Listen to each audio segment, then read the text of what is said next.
요즘 초등학교가 몸살을 앓고 있습니다. 최근에 초등학생에 대한 유괴 미수가 잇따른 가운데 이번에는 초등학교에 폭발물을 설치했다는 협박이 있었습니다. 그런가 하면 초등학교를 품은 아파트 초품화는 인기이면서 정작 아이들은 그 안에서 마음 놓고 소리치며 놀지를 못한다고 하는데요. 세상에 일어나는 각종 사건, 사고와 그 이면의 이야기까지 들여다보는 시간입니다. 이주의 사건 강력팀 형사 출신 박성배 변호사와 함께합니다. 어서 오십시오. 안녕하십니까. 안녕하십니까. 자, 일단 이주의 사건 첫 번째 사건은 먼저 좀 안타까운 얘기 잠깐 해보겠습니다. 갯벌에 고립된 70대 중국인 남성을 구조하다가 순직한 고 이재석 경사 얘기입니다. 그 어제 있었던 연결식에서 앞서서 그 이 경사의 동료분들이 이 사고 직후에 있었던 일에 대해서 문제를 제기한 부분인데 잠깐 들어보겠습니다.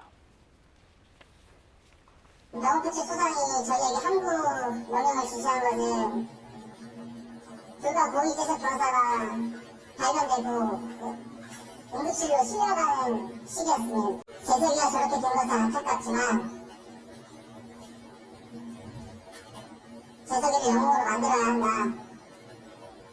서장 지시사항이다.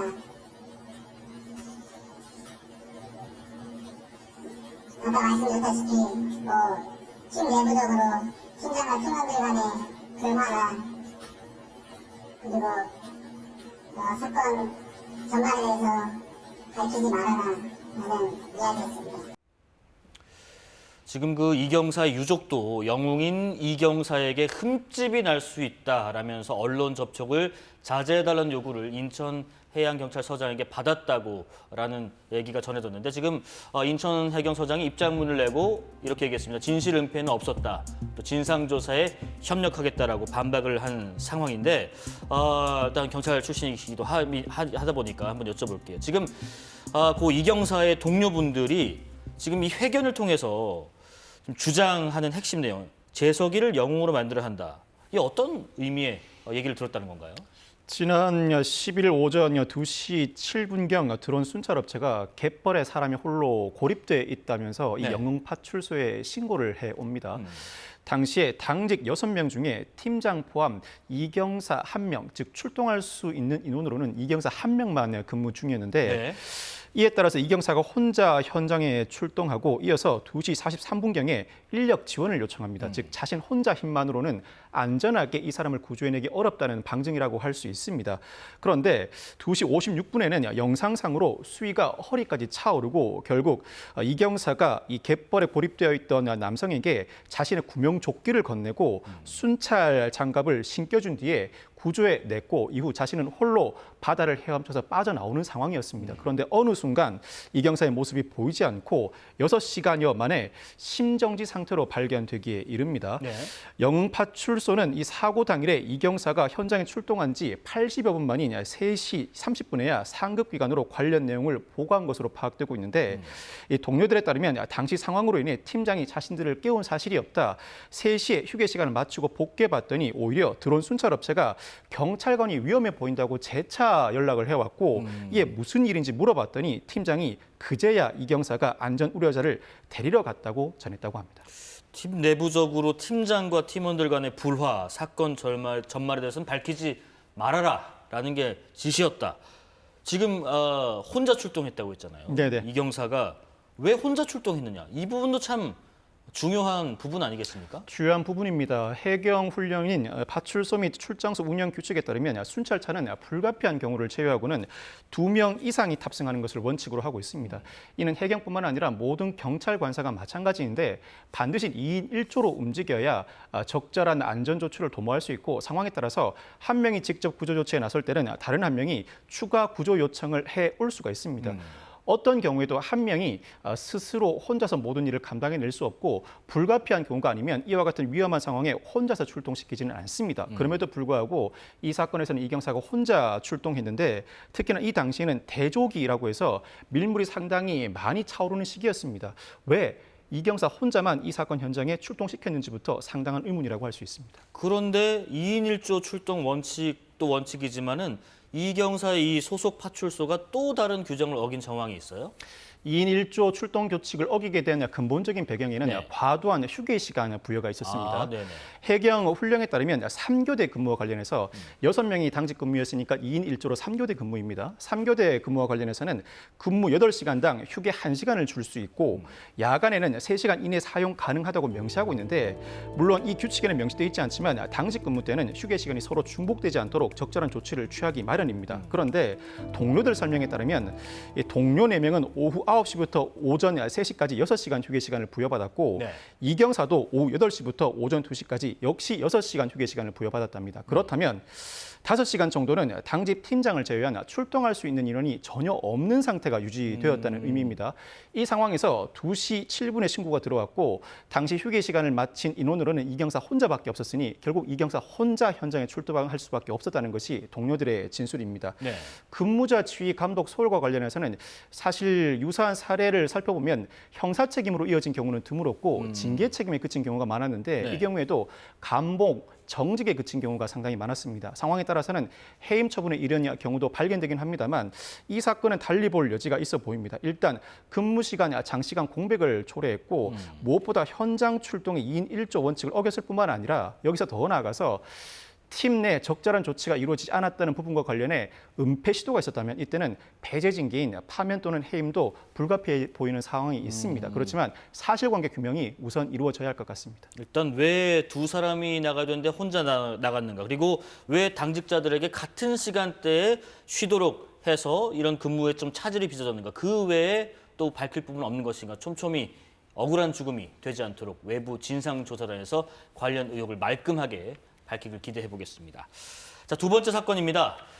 요즘 초등학교 많이 시달린다고 합니다. 어제는 서울 동대문구에 있는 초등학교 4곳에 폭발물을 설치했다라는 메일이 접수됐다고 하고 오늘도 수원에 있는 초등학교를 폭파하겠다는 신고가 접수됐다고 하는데 그런데 이 동대문구 발신인이 본인이 일본 변호사라고 주장한 것으로 지금 알려졌어요. 지금 협박 메일에 등장한 이름이 가라사와 다카히로. 이 사람 명의로 폭발물 설치를 했다는 메일이 발송된 사건. 근데 이게 처음이 아니고요. 처음이 아닙니다. 네. 일단 어제 서울 동대문구 초등학교 4곳에 이 가라사와 다카히로 명의의 메일로 폭발물을 설치했다는 메일이 접수됐습니다. 네. 신고를 받은 경찰 일단 교직원과 학생들 모두를 대피시켰지만 결국 폭발물이 발견되지 않았습니다. 그런데 이 가라사와 다카히로 명의의 메일이나 팩스가 접수된 사건은 지난 2023년 8월부터 꾸준히 우리나라에서 발생하고 있습니다. 그동안 초등학교, 중학교, 고등학교 관공서에 메일이나 팩스를 보내와서 최근 1년 동안에는 무려 51건의 관련 신고가 이루어지기도 했는데 일본 인터넷상 우익 집단이 그 배후로 지목되고 있는 상황입니다. 그 네. 이유는 과거 일본에서도 유사한 사건이 빈발했기 때문입니다. 2023년에 2명이 유사한 사건으로 검거된 바 있는데 검거된 이후에 결국 범행 장소를 일본에서 한국으로 옮긴 것 아닌가라는 추정이 제기되고 있습니다. 그럼 일단 이름을 밝혔다 보니까 이 변호사라는 사람이 실제 존재하는 인물인가 하는 궁금증이 듭니다. 가라사와 변호사는 실제 존재하는 인물입니다. 아, 그래요? 이 변호사는 지난 2012년 3월에 극우 성향 인터넷 커뮤니티에 개인정보가 공개돼 괴롭힘을 받던 고등학생 사건을 맡게 되는데 이 학생을 대신해서 이용자들에게 게시글 삭제를 요청했다가 사이버 테러의 대상이 되고 맙니다. 일단 가라사와 변호사 살해 예고글이 빈번하게 올라오더니 급기야는 이 소속된 사무실 게시판에 사망 통지서가 도착하는가 하면 사무실 전광판을 훔치는 일도 벌어집니다. 나아가서는 가라사와 변호사 명의로 시청에 폭탄 테러를 예고하는 글이 올라오기 시작하는데 일본 경찰에 붙잡힌 피의자는 자신을 항심교라고 설명했습니다. 항심교예요. 이 가라사와 변호사는 항심 법률사무소를 운영하고 있어서 이 항심 법률사무소와 옴진리교의 합성명인 항심교라는 명칭을 쓴 것으로 보이는데 실제 종교 집단은 아니고 이 가라사와 변호사를 조롱하기 위한 일종의 가상 종교 집단이라고 할 수 있습니다. 예. 일본에서는 2023년에도 유사한 일이 벌어졌는데 전국의 학교, 지자체, 기업에 팩스를 보내 폭탄 테러를 자행한 인물들 검거된 이후에 스스로 이번에도 항심교라고 진술한 바가 있습니다. 이들이 우리나라 사건에서도 배후가 아닌가 지목되고 있는 상황입니다. 아니 그 23년부터 이런 일이 있었고 협박이나 뭐 메일로 팩스로 뭐 50건 넘게 있었고 추적이 쉽지 않은 건지 이 사람의 그럼 구체 죄명은 뭐라고 할 수 있는 건지 싶습니다. 우리나라에서 발생한 일이라면 경찰력을 동원할 때 그나마 손쉽게 검거할 수 있는데 네. 일단 일본에 소재하는 피의자로 추정되고 있는 상황입니다. 일단 메일을 발송한다고 하더라도 통상 가상 사설망을 사용하다 보니 IP 추적을 한다고 하더라도 실제 위치를 추적해내기가 쉽지 않습니다. 뿐만 아니라 팩스를 보낸 부분과 관련해서도 유선 전화망을 사용하지만 발신지를 다양한 방식으로 변경할 수 있다 보니 특히나 PC, 모바일 기기를 통해서 팩스를 발송한 경우에는 용의자를 찾기가 더 쉽지가 않습니다. 검거만 된다면 예. 공중협박죄, 적어도 협박죄가 성립할 수 있고 나아가서 일선 학교 관공서의 업무를 방해했으니 업무방해죄, 나아가 대규모 인력을 출동시켰으니 경찰을 상대로 한 위계 공무집행 방해죄가 성립되어서 1회 범행에 그친다고 하더라도 실형 선고 가능성이 높은데 관건은 검거입니다. 아직까지 용의자도 특정하지 못한 상황이라고 할 수 있습니다. 지금 뭐 경찰청에서 일본 경찰과 공조하기 위해서 수사팀 파견한다고는 하는데 지금 뭐 이런 폭발물 설치했다는 협박이 자주 있는 것 같아요. 오늘도 있었다고 하고. 근데 참 말씀하신 것처럼 인력 손실이 큰 게 이게 허위인 경우가 허다하고 뭐 그렇다고 안 나갈 수도 없고 이 허위 협박으로 인해서 피해를 일으키는 범죄를 좀 막기 위해서 공중협박죄라는 게 신설이 오래됐었잖아요. 근데 이게 실효성이 낮다. 왜 낮은가? 이런 지적이 나오는가 싶습니다. 일단 지난 10일에 경찰청과 서울경찰청의 간부, 실무진들을 대거 투입한 전담 출장팀이 일본에 파견돼 공조 수사를 요청해 두었습니다. 네.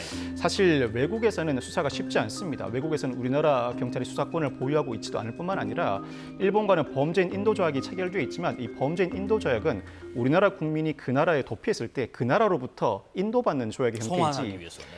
어떤 나라가 자국 국민을 외국에 형사처벌하라고 인도하는 경우는 없습니다. 우리나라도 수사 공조 요청을 하기 위해서는 유사한 사건이 발생했을 때 일본의 요청에도 충분히 대응할 만한 역량과 자세를 보여줘야 할 것으로 보입니다. 네. 말씀하신 것처럼 지난해 3월에 공중협박죄가 신설됐습니다만 그동안 검찰은 기소는 일부에 그치고 불기소 나아가서 기소 중지 처분하는 경우도 상당히 많았는데 용의자를 특정하지 못한 경우가 상당히 많았다는 의미입니다. 그리고 아직 신설된 조항이다 보니 양형 기준이 성립돼 있지 않고 이에 따라서 통상 형이 지나치게 낮다는 지적이 꾸준히 제기되고 있습니다.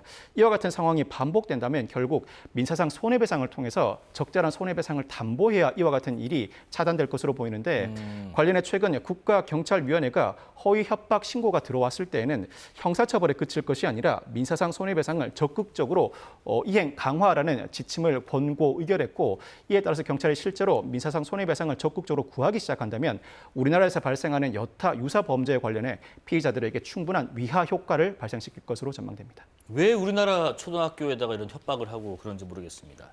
자, 세 번째 사건 얘기 나눠보겠습니다. 이번에도 초등학교에서 일어난 일입니다. 이번엔 영상을 먼저 잠깐 보겠습니다.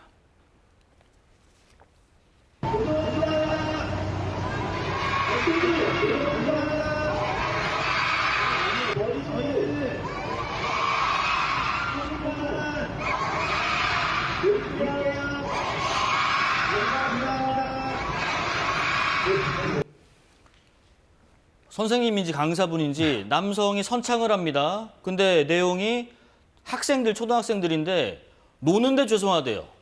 아이들이 초등학교에서 뛰노는데 죄송하다. 왜요? 누구한테?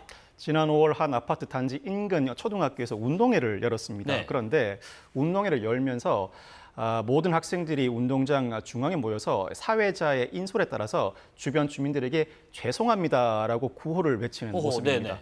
운동회로 인해서 소음이 발생하고 이 소음에 대해서 여러 지역 주민들이 민원을 제기하는 일이 잦다 보니 잠깐만 놀게요, 죄송합니다라는 말을 줄여서 죄송합니다라는 말을 반복하고 있는 모습입니다. 아니 초등학교에서 운동회에서 좀 이렇게 뭐 천군백군 나눈지 요즘 모르겠습니다만 이렇게 좀 소리가 커질 수 있는 건데 죄송하다. 초등학교를 품은 아파트 인기 좋잖아요. 초품화 해서 서로 이렇게 가려고 거래도 많이 되는데 선호도 높고요. 그런데 역설적으로 아이들은 눈치를 보면서 운동회를 한다. 실제로 운동회가 좀 시끄럽다. 이런 뭐 민원들이 최근에 많이 들어오나 봐요. 관련 자료에 따르면 서울 시내 초등학교 운동회 관련 소음 민원이 2018년 77건에서 지난해 214건으로 약 2.7배 증가했습니다. 적절한 운동을 하지 않으면 아이들이 중독성 매체와 물질에 빠질 수 있다 보니 운동회는 필수라고 할 수 있는데 네. 물론 주된 민원 대상은 음향 장비 소리가 지나치게 크다는 내용입니다. 그럼에도 불구하고 아파트에 사전 운동의 사실을 알리고 특정 소음 발생 시간을 안내함에도 불구하고 관련된 민원이 끊이지 않는다는 것입니다. 특히나 시도교육청 국민신문고를 통한 민원도 활발하지만 직접 학교에 전화해서 민원을 넣는 일이 다반사라고 하는데 이로 인해서 학교는 운동의 개최, 방식, 시간을 두고 상당히 위축될 수밖에 없습니다. 즉 운동장에서 운동회를 개최해야 할 일도 체육관 운동회로 가름하는 경우도 종종 목격되고 있다고 합니다. 아, 이게 조용히 해야 되는 운동이라는 소리도 못 내고 뭐 응원도 할 수 없고 뭐 앰프 같은 거 음향 장비 쓰면 더 민원이 들어올 테고요. 지금 만약에 그러면 학교하고 아파트 주민들 사이에서 만약에 법정 다툼이 벌어진다면은 법원은 어떤 판단을 내릴지 좀 궁금하네요.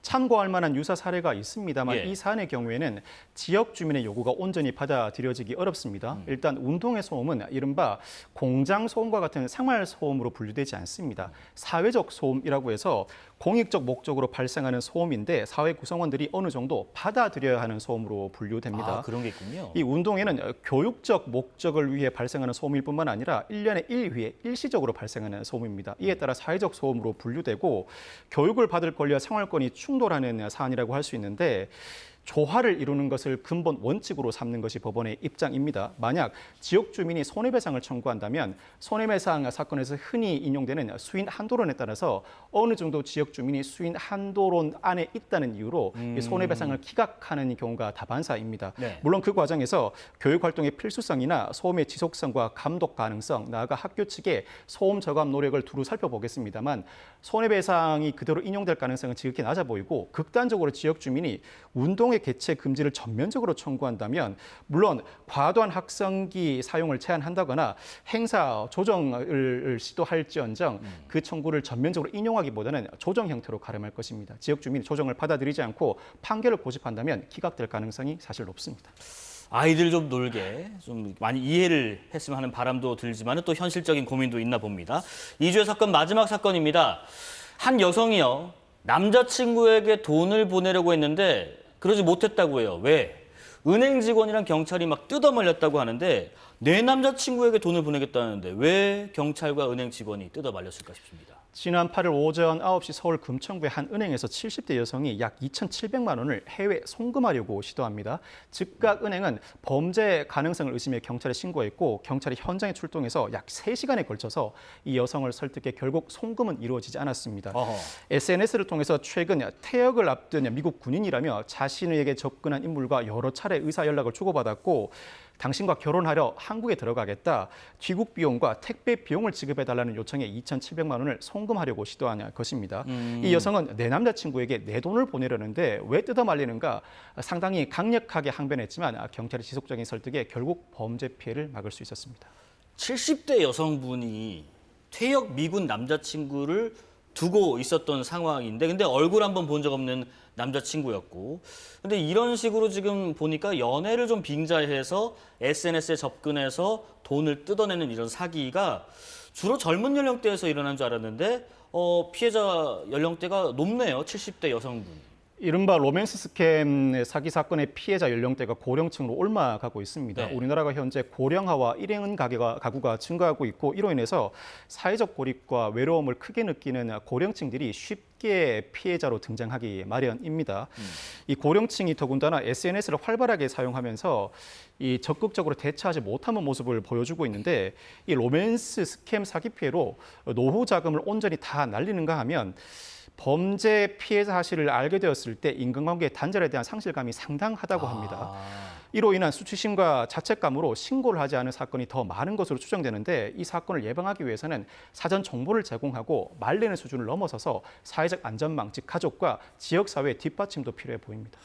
로맨스 스캠 발생 건수와 피해 규모가 지난해 1,200건이 넘고 액수가 675억 원 규모인데 올해 8월 기준으로 이미 1,300건이 넘어서 피해액이 850억 원에 달한다고 합니다. 참 한 사람이 여러 범죄를 동시다발적으로 일으키는 것 같기도 하고 어떻게 이렇게 속는가 싶기도 한데 SNS 하면서 좀 경계해야 될 부분 한 가지만 좀 꼽아주신다면요.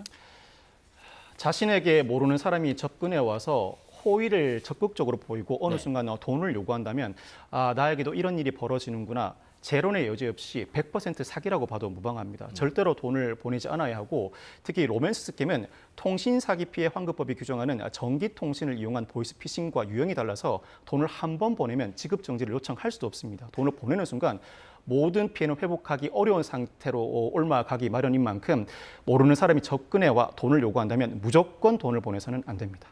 네, 이주의 사건 강력팀 형사 출신 박성배 변호사와 함께했습니다. 고맙습니다. 네, 감사합니다.